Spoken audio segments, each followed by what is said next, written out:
Hello and welcome to the Blue Pencil Session. This is where we take a look at your pages and give you our thoughts.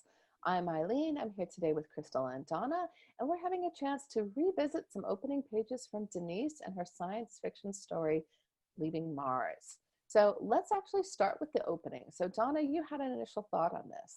I did.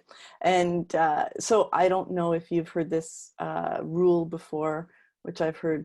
I heard it, I think, because I started a book with a character waking up.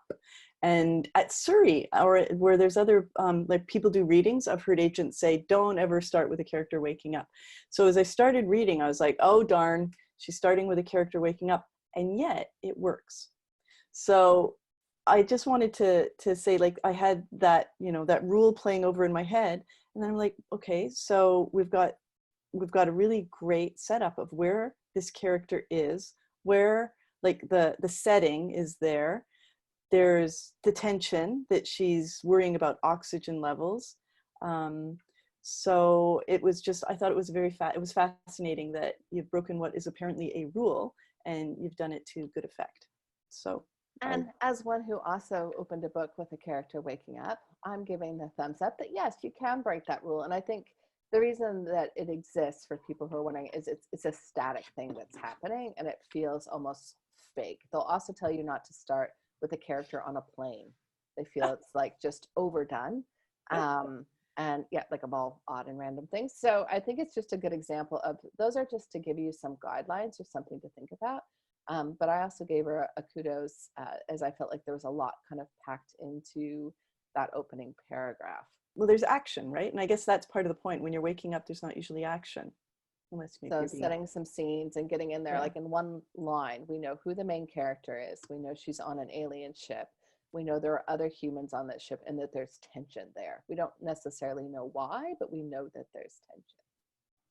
So I'm going to go over to you, Crystal, because you had some comments actually on the third paragraph. So I think that was a really useful example. Yeah, so I also agreed that the beginning sucks you right in, which is nice. What I found myself bumping up against was when we get to that third paragraph, there's a lot of what I call time hopping in that she was practicing the test case for her software in her mind a minute ago before she dozed off. Tomorrow, she thought, the day of the big test. And then the day that happens, she codes her own project by herself. So there's this leaping around on the time-space continuum, which is great in certain contexts. But in this context, it felt like it was hard to track.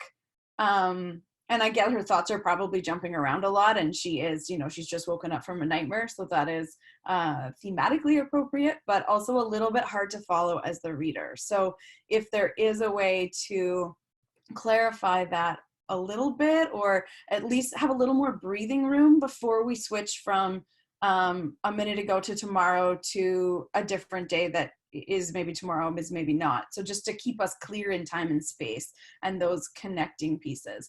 The other thing that maybe jumped out and kind of was working with that to make it a little bit tricky for understanding was that we're in third person and then it switches to, I think it's her thinking, one small code for me, one giant program for mankind. And so right now it's all same font and everything. And as you read through it, it just comes through as switching point of view, from third to first. But if it's italicized and it's her thinking to herself, one small code for me, one giant program for mankind, I really love that sentence and the way that that comes together. And so just a small thing is that throughout, if we are italicizing where she's thinking, it will also help us stay in time and place and to sort out some of those other timeline and locational issues as well, which would be really helpful.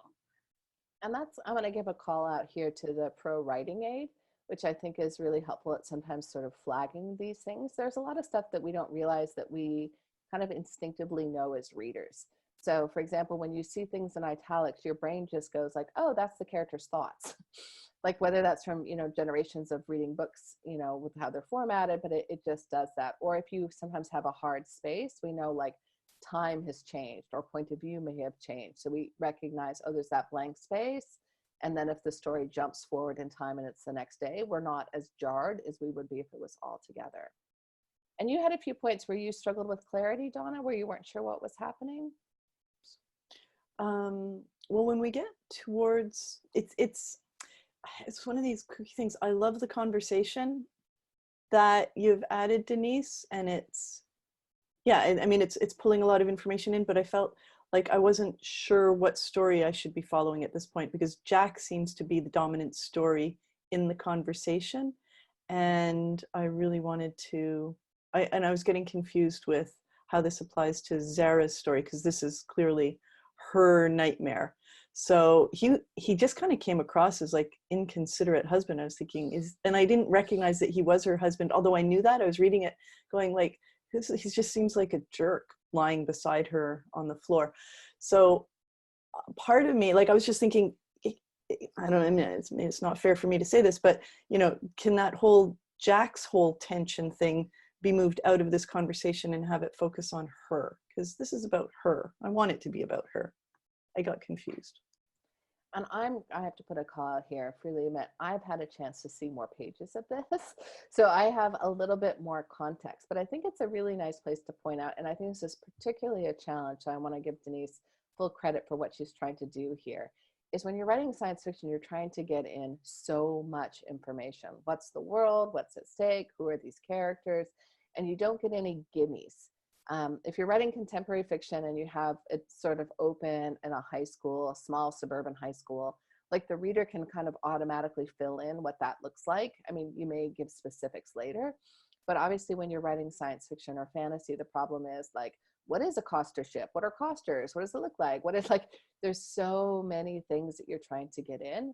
And I think that's one of my pieces of advice is for Denise not to feel that she has to get everything in this one chapter, and to sort of, I think as you said, Donna, kind of focus in on what is stressing her out, so that you establish these are the stakes that she's worried about, this is where she is, and this is a little bit about her. And I am going to give Denise full kudos, is it is so easy to do big blocks of info dump, and she hasn't done that. So tip of the hat, but it comes, untipping the hat, at the cost of sometimes lack of clarity, where she's not giving us just enough to kind of know what's going on. So hang on one second here, I'm going to find it.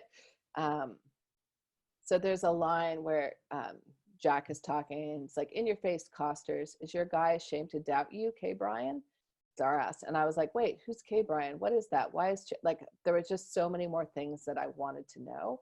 And that would be a line where it could be something where it's like, I'm on the verge of a breakthrough, he talks or confided, and then have Zara think like, leave it to, if you want to make him insensitive as Donna is, like, leave it to Jack to be only thinking about his issue. What about hers? The fact she had to, like, and then kind of give us some internal thought about what she's worried about, and then jump us back to the conversation.